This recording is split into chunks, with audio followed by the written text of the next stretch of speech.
Assalamualaikum warahmatullahi wabarakatuh. Kita akan melanjutkan kajian kita setelah kemarin kita membahas bagaimana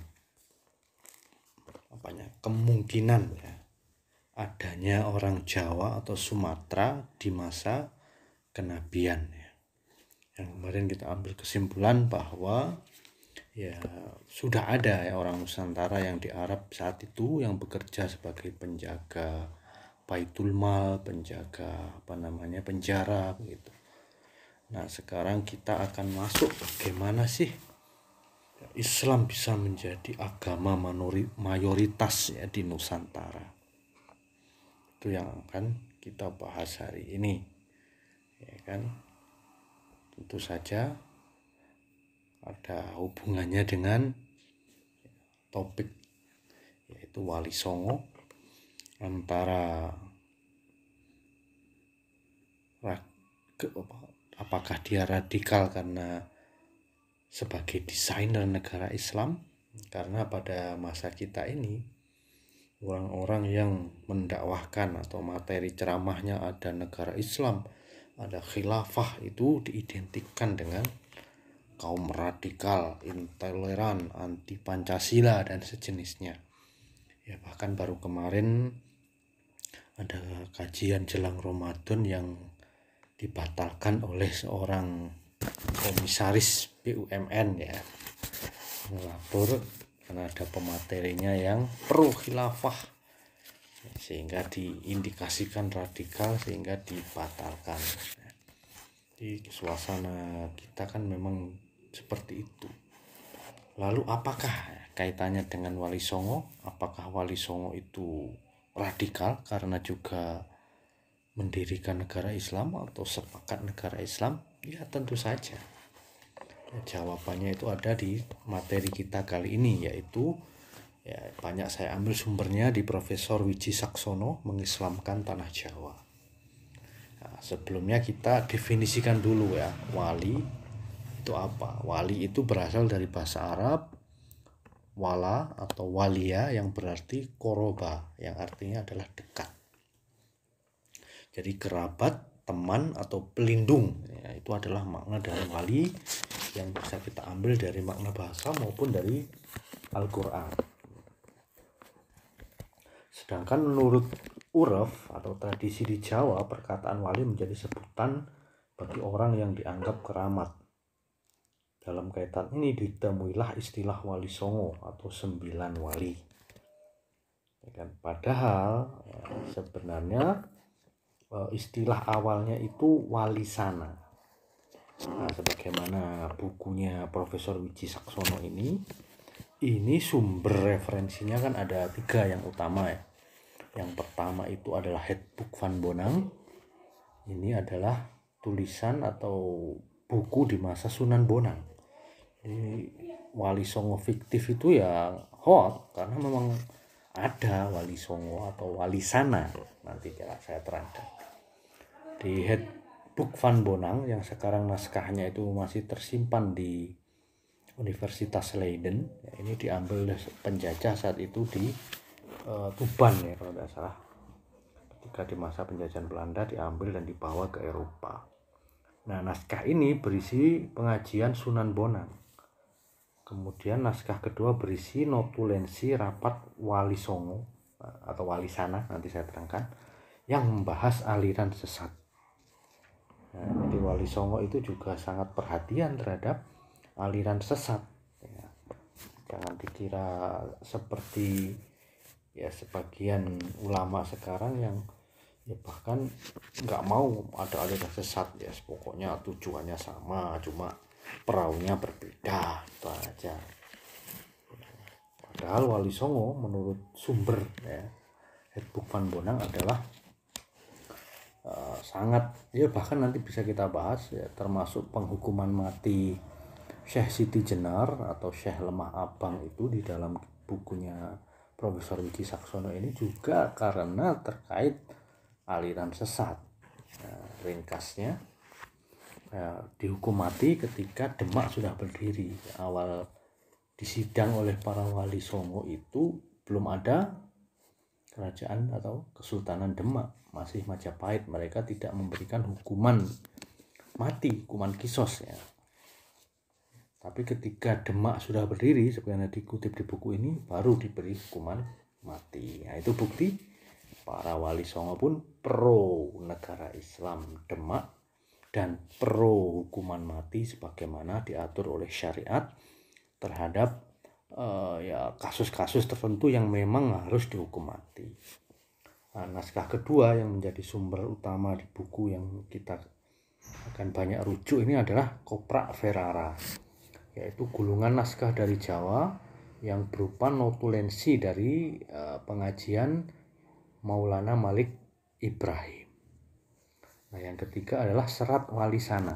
Nah, ini Serat Wali Sana, bukan Wali Songo. Nah, apa bedanya? Wali Sana itu ada dua profesor yang memberikan dua definisi yang berbeda. Sana dalam bahasa Arab itu artinya mulia, sehingga awal istilahnya itu adalah para wali yang mulia. Yang kedua adalah diambil dari bahasa Sanskerta, yaitu diantaranya dikutip oleh R. Tanojo, pendapat dari Profesor Adnan, bahwa wali sana maksudnya dalam bahasa Sanskerta sono, ya, artinya tempat, daerah atau wilayah. Jadi itu dua interpretasi wali sana ya, merupakan istilah awal yang juga dikutip di Serat Wali Sana ya, yang serat ini istimewa karena diperintahkan ditulis oleh Sultan Agung Jogja 1613 sampai 1643, sehingga ditulis oleh para sejarawan saat itu ya, yang mencantumkan kiprah para wali di Jawa yang bertekad kuat ya berdakwah untuk mengislamkan tanah Jawa. Itu disebut wali sana. Ya, sedangkan jumlahnya sebenarnya juga enggak 9. Nah, disebutkan di dalam Serat Wali Sana. Ini bahasa Jawa ya. Dalam Langgam Asmaradana pupuh 29 bait 3 sampai 8 ya, saya bacakan. Waliullah tanah Jawi mung 8 wilangan niro. Nah, jadi wali di tanah Jawa itu cuma 8. Dene kang ambawa dene ang islamaken kabudan ngradinaken agama samya kasebut sinuhun. Ya, orang Jawa menyebutnya itu sunan itu kependekan dari susuhunan atau sinuhun.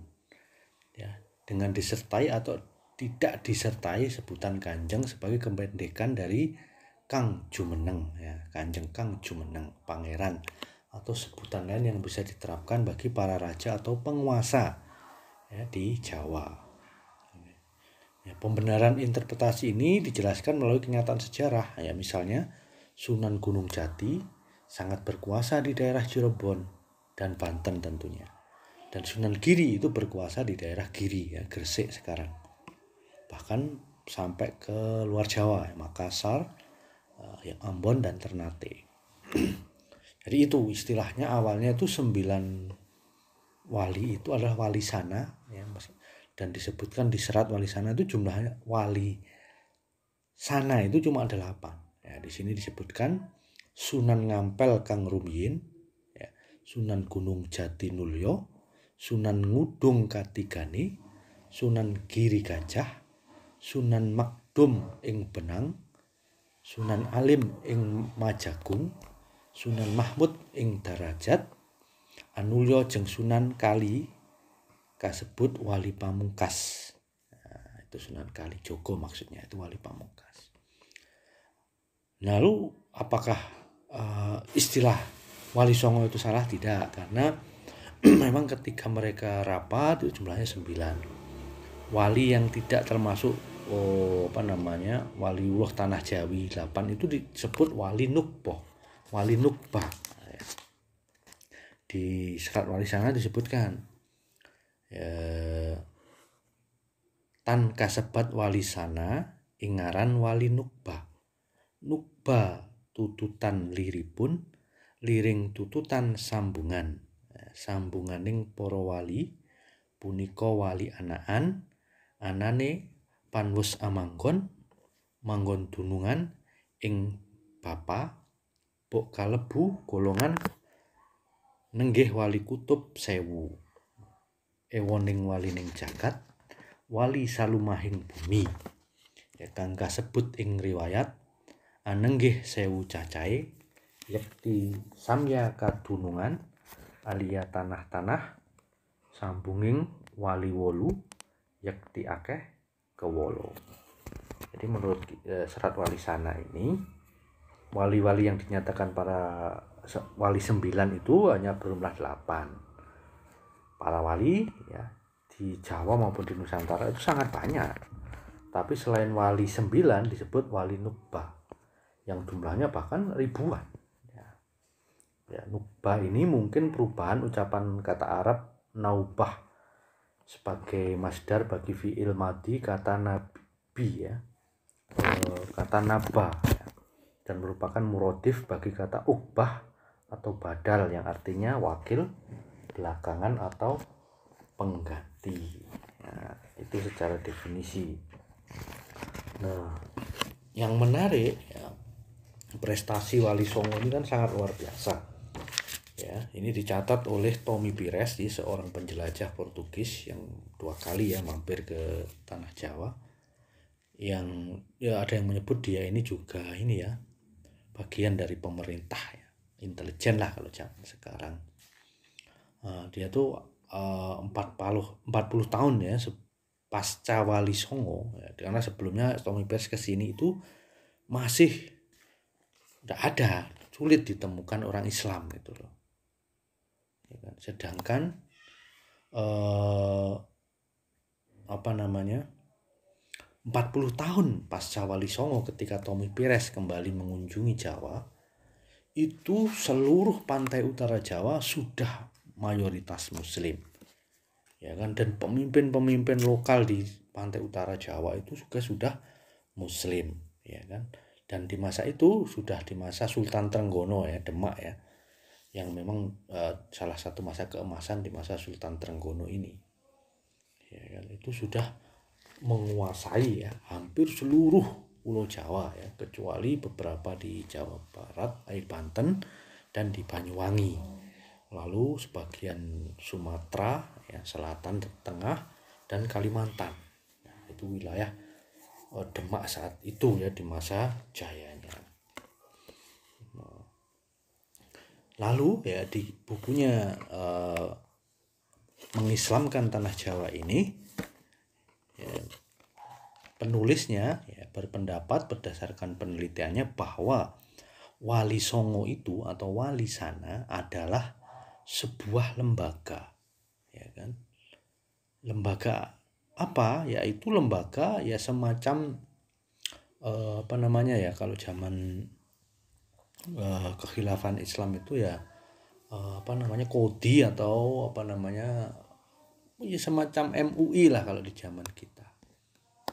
Ya, jadi mereka yang ya, memberi restu ya, memberi masukan terhadap sultan ya. Sultan itu adalah saat itu adalah Kesultanan Demak yang menerapkan hukum-hukum Islam. Ya, jadi negara Islam. Jadi kalau menuduh yang pro negara Islam itu adalah radikal, silahkan tuduh para Wali Songo radikal. Ya para Sultan Demak radikal, nanti Sultan Pajang, Sultan Jepara, Sultan Mataram Islam itu juga negara Islam radikal dengan definisi ya kaum sekuler radikal yang berkuasa saat ini. Nah, itu poin pentingnya di bukunya Prof. Iji Saksono itu bahwasanya Wali Sana itu adalah sebuah lembaga ya, bukan kumpulan ulama yang tidak ada institusi yang menaungi, ya kan. Dan yang cukup menarik ya dari nama-nama Sunan Wali Songo itu ya sudah banyak yang membahas, saya hanya sedikit saja ya.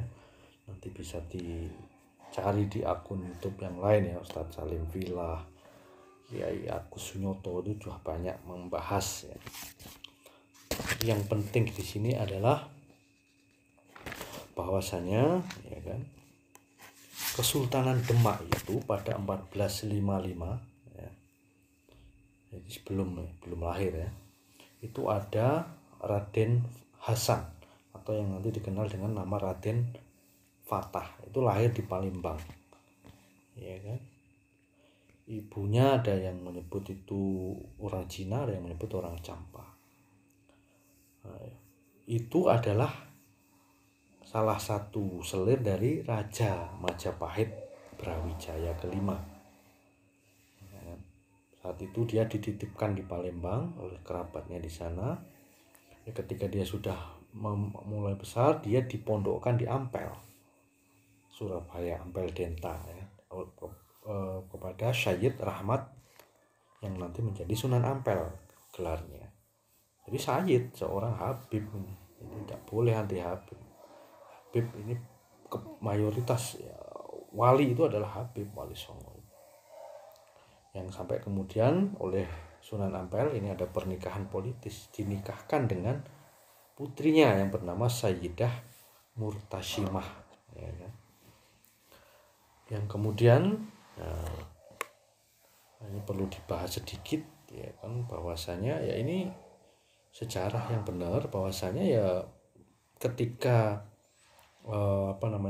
selesai mondok ya, dia menghadap kepada ayahandanya. Kemudian pada 1475 Masehi dia diberi wilayah ya semacam ya level nanti adipati ya, provinsi atau kabupaten Gelagahwangi. Yang dari sinilah di pesisir pantai inilah lahir nanti kota Demak ya, diganti namanya menjadi Demak. Yang pada saat itu ya kan, Demak Majapahit itu diserang oleh konflik internal ya, oleh Girindrawardhana, itu yang masih kerabat juga dengan Raja Brawijaya V ya kan. Yang kemudian dihancurkan ya, Keraton Majapahit dibakar ya, Raja Brawijaya juga terbunuh. Lagi kemudian akhirnya Girindrawardhana ini juga dibunuh oleh patihnya sendiri yang namanya Udara. Nah nanti pasukan Demak ini yang kemudian mengalahkan Patih Udara yang menjadi raja ya, sehingga secara nasab maupun secara politik ya, Demak itu adalah penerus ya, kerajaan Majapahit. Jadi tidak pernah ada peperangan antara Majapahit dan Demak kecuali ditulis oleh para misionaris dan Belanda. Jadi tulisan-tulisan Majapahit perang dengan Demak itu mulai muncul ya pada 1850-an. Tulisan Belanda ya, di kitab Darmo Gandul misalnya, itu kan tulisan seorang murtadin yang kemudian diperintahkan untuk nulis. Ada Babat Tanah Jawi versi Belanda juga, sampai tahun itu juga ditulis pada tahun-tahun itu. Nah baik ya, itu fokusnya. Jadi Kesultanan Majapahit itu ya negara Islam dalam level lokal ya. Kalau khilafah itu secara fikih kan global ya kan. Demak ini kemudian Kesultanan Demak ya, negara Islam Demak, saya lebih suka menyebutnya begitu, kemudian mulai menyatukan bekas Majapahit ya kan. Bahkan sebelum itu ya pada 1511 yaitu negara Islam pertama di Asia Tenggara yaitu Malaka jatuh di tangan Portugis ya, melalui kerjasama tentu dengan penguasa lokal pengkhianat. 1513 itu Sultan Demak ya sudah mengutus ya Pati Unus dengan 5.000 pasukan dengan ratusan kapal besar untuk menyerang Malaka. Saat itu kapal-kapal Demak itu adalah yang terbesar, lebih besar dari kapal Portugis ya. Cuma masalahnya meriamnya kecil, masih kalah dengan meriam Portugis, sehingga serangan ini gagal ya kan. Meskipun gagal ya, karena Demak sudah mengetahui ada orang penjajah Portugis yang tentu saja mereka akan bersiap mencaplok ya. Setelah mencaplok Selat Malaka, Selat Sunda berikutnya sebagai jalur perdagangan internasional saat itu. Maka Demak memperkuat ya pantai-pantai pertahanannya di utara Jawa.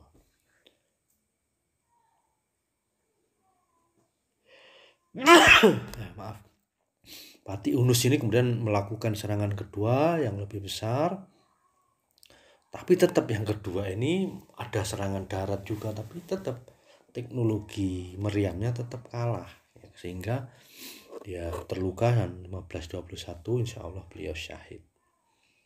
Yang kemudian Pati Unus ini tidak punya keturunan sehingga diganti oleh adiknya yaitu Sultan Trenggono, yang justru Sultan Trenggono banyak melakukan futuhat ya, kemudian berhasil menguasai Tuban 1530 Masehi, Madiun, Surabaya, hingga akhirnya mendekat ke Panarukan ya, wilayah Belambangan saat itu ya, Banyuwangi. Kemudian beliau insya Allah juga syahid dalam konteks ya, kita bicara fikih konteksnya adalah futuhat ya kan.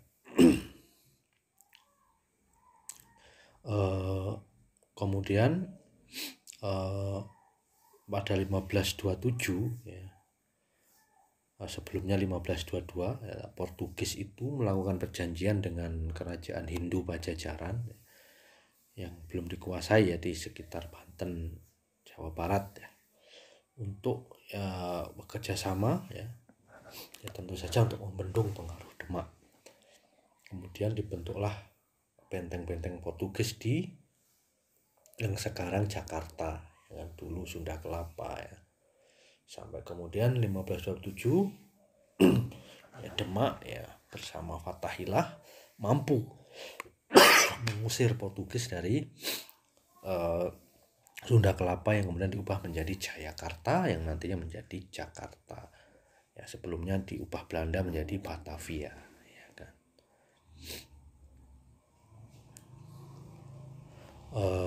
Ini adalah prestasi Demak ya. Kita nggak usah bahas nanti ada kemundurannya juga, tapi yang paling utama itulah negara Islam Demak dan Wali Songo yang sangat berperan terhadap pendiriannya, penjagaannya, ya, perestuannya dan seterusnya. Ya, itu sedikit dari saya, semoga bermanfaat. Wassalamualaikum warahmatullahi wabarakatuh.